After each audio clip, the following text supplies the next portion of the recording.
नमस्कार दोस्तों, मेरा नाम विक्रांत है। आज हम मूल की प्रकृति ज्ञात करेंगे। यहाँ पे लिखा है कि निम्न द्विघात समीकरणों का मूल की प्रकृति ज्ञात करें। तो मूल की प्रकृति ज्ञात करने से पहले हमें तीन चीज का पता होना चाहिए। पहला कि जीरो से अगर डी बराबर है, जीरो और डी दोनों बराबर है तो उसका मान वास्तविक और समान होगा। अगर जीरो डी से छोटा है, जीरो अगर डी से छोटा है तो उसका मान वास्तविक और असमान होगा, और अगर जीरो से छोटा डी है तो उसका मान वास्तविक नहीं होगा। ठीक है, यहाँ एक क्वेश्चन दिया है और इसका बोल रहा है कि मूलों की प्रकृति बताएं। तो एक सूत्र हमको पता होना चाहिए। डी बराबर एक सूत्र होता है बी का स्क्वायर माइनस 4ac। ये सूत्र होता है बी बराबर बी का स्क्वायर माइनस 4ac। तो यहाँ पे देखिए इसका मान ए होता है, इसका बी होता है और इसका सी होता है। तो यहाँ बोल रहा है डी बराबर बी स्क्वायर माइनस 4ac। यहाँ लिखेंगे, यहाँ ए बराबर 2 है, बी बराबर माइनस 3 है, बी बराबर माइनस 3 है, तथा सी बराबर 5 है, सी बराबर 5 है। इसलिए डी बराबर क्या होता है बी स्क्वायर माइनस 4ac। तो यहाँ लिखेंगे डी बराबर बी का मान कितना है -3, तो यहाँ लिखेंगे -3 का स्क्वायर और माइनस 4 गुना ए का मान कितना है 2 है, तो यहाँ 2 लिखेंगे, और सी का मान कितना है 5 है, तो यहाँ 5 लिख देंगे।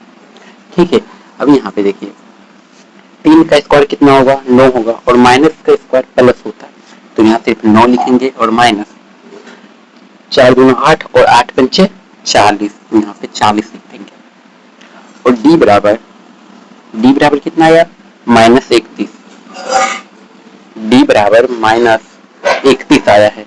तो अब देखिए ये डी क्या है, डी जीरो से छोटा आया है। यहाँ देखिए जब माइनस में आएगा तो जीरो से छोटा होगा, तो डी का जो मान आएगा वो जीरो से छोटा होगा। इसलिए यहाँ पे लिखेंगे कि मूल की प्रकृति, मूल की, यहाँ पे बोला ना कि मूल की प्रकृति ज्ञात करें, तो मूल की प्रकृति क्या होगा वास्तविक नहीं। मूल की प्रकृति वास्तविक नहीं है। मूल की प्रकृति क्या वास्तविक नहीं है। ठीक है, अब इस क्वेश्चन की ओर चलते हैं। यहाँ पर लिखना है, यहाँ ए बराबर 3, बी बराबर -4√3 और सी बराबर 4, यहाँ पे लिखना है। इसलिए डी बराबर क्या होता है बी का स्क्वायर माइनस 4ac, डी का स्क्वायर माइनस 4ac। यहाँ पे लिखेंगे डी बराबर बी का स्क्वायर कितना है -4√3 का स्क्वायर माइनस 4 गुना ए का मान कितना है 3 है, तो यहाँ पे 3 लिखेंगे, और सी का मान कितना है 4, तो यहाँ पे 4 लिख देंगे। ठीक है, सी का मान यहाँ 4 है तो यहाँ 4 लिख देंगे। चलिए यहाँ पे लिखेंगे डी बराबर, अब यहाँ पे देखिए माइनस का स्क्वायर प्लस होता है तो यहाँ पे प्लस हो जाएगा, और 4 का स्क्वायर कितना होता है 16, 4 का स्क्वायर 16 होता है, और 3 का स्क्वायर √3 का स्क्वायर √3 है। अगर इसका स्क्वायर करेंगे, स्क्वायर और रूट खत्म हो जाता है, यानी सिर्फ 3 बचता है, तो √3 का स्क्वायर कितना होगा 3 होगा, और यहाँ ना कुछ रहे तो मल्टीप्लाई होता है। 4 का स्क्वायर 16 हो गया, तो 16 3 42, तो यहाँ पे लिखेंगे 42, और माइनस का स्क्वायर प्लस हो जाएगा। यहाँ पे लिखेंगे माइनस 4 चौक 16, तो ये 4 3 12, 4 3 12 और 12 चौक 12 चौक कितना होता है 48 होता है, तो यहाँ पे 48 लिखेंगे। सॉरी, यहाँ पे थोड़ा मिस्टेक हो गया, 16 3 48 होता है, ठीक है, ना कि 42 होता है, सॉरी मिस्टेक। अब देखिए जो डी बराबर मान आया है वो 0 आया है, डी बराबर 0 आया है, तो यहाँ पे देखिए अगर डी का मान और 0 का मान दोनों बराबर हो तो होगा वास्तविक और समान। तो यहाँ पे लिखेंगे मूल की प्रकृति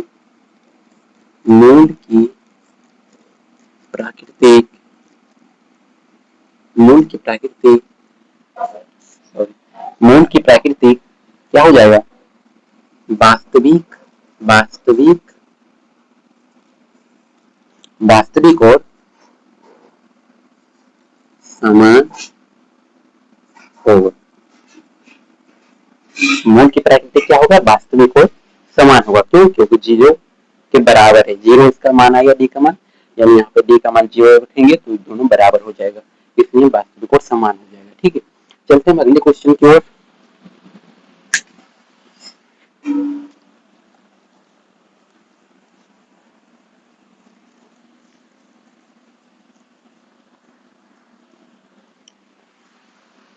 तीन नंबर क्वेश्चन है, तीन नंबर क्वेश्चन है 2x का स्क्वायर माइनस 6x प्लस 3 बराबर 0 बराबर 0 बोला है। तो यहाँ पे यही लिखना है कि यहाँ a बराबर 2, b बराबर -6 और c बराबर 3। इसलिए d बराबर कितना होगा, b का स्क्वायर माइनस 4ac, d बराबर b का मान कितना है -6, तो -6 का स्क्वायर -4 गुना a का मान कितना है 2, तो यहाँ पे 2 लिखेंगे, और c का मान कितना है 3, तो यहाँ पे 3 लिखेंगे। ठीक है, अब यहाँ पे लिखेंगे d बराबर 6 का स्क्वायर 36 होता है और माइनस का स्क्वायर प्लस होता है, तो -4 गुना 8 और 8 दिया 24, तो यहाँ पे 24 लिखेंगे। d बराबर कितना आया, d बराबर आया 1 और 2, d बराबर 12 आएगा।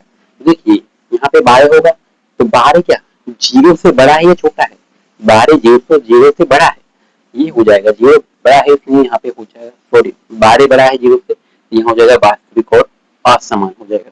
तो यानी कि मूल की प्रकृति क्या हो जाएगा, वास्तविक और असमान होगा, वास्तविक और असमान होगा, वास्तविक और असमान होगा। ठीक है, ये क्वेश्चन 1 नंबर का जो है वो बन गया है। ठीक है, 2 नंबर क्वेश्चन में कह रहा है कि के किस मान के लिए बोल रहा है, निम्न प्रतीक द्विघात समीकरण में के का ऐसा मान ज्ञात करें कि उसके 2 बराबर मूल हो। यहाँ पे क्वेश्चन दिया है,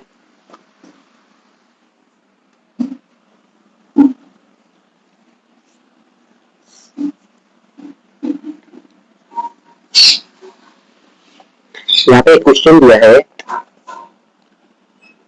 नंबर लेते हैं 2x का स्क्वायर प्लस kx प्लस 3 बराबर 0। तो यहाँ बोल रहा है के का मान निकालने, यहाँ के का मान बोल रहा है निकालने, तो वही करना है कि यहाँ a बराबर 2, b बराबर k तथा c बराबर 3 है, वही करना है। इसमें d बराबर b का स्क्वायर -4ac।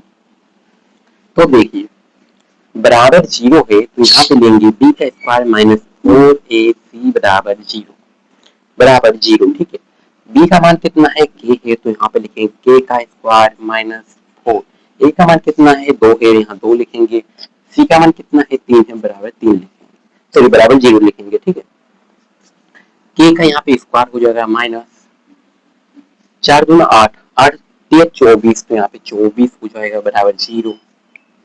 k का स्क्वायर बराबर प्लस में सॉरी माइनस में 24 है, बराबर हो जाएगा प्लस में 24 हो जाएगा, तो यहाँ पे सिर्फ 24 हो जाएगा। ठीक है, यहाँ पे इसका स्क्वायर है, बराबर के हो जाएगा तो वर्गमूल हो जाएगा, तो यहाँ हो जाएगा 24, रूट चढ़ जाएगा तो 24 हो जाएगा। अब 24 को देखिए बाहर निकलता है, 24 का अगर अब भाई गुण खंड करेंगे तो यहाँ पे देखिए 12 दाम हो रहा है 2 से 2 से 3, यानी यहाँ पे k बराबर रूट के अंदर 2 गुना 12 सॉरी 8 के 24, यहाँ पे 3 हो रहा है, तो यहाँ पे देखिए 2 के बदले एक बाहर हो रहा है, 2 के बदले एक बाहर हो रहा है, तो k का जो मान आएगा 2 रूट 6 आएगा, 2 रूट 6 आएगा, यही मेरा k का जो मान है यही हो जाएगा। ठीक है, k का मान मेरा यही निकल जाएगा। इसी तरह से और भी क्वेश्चन है, इसको बनाना है।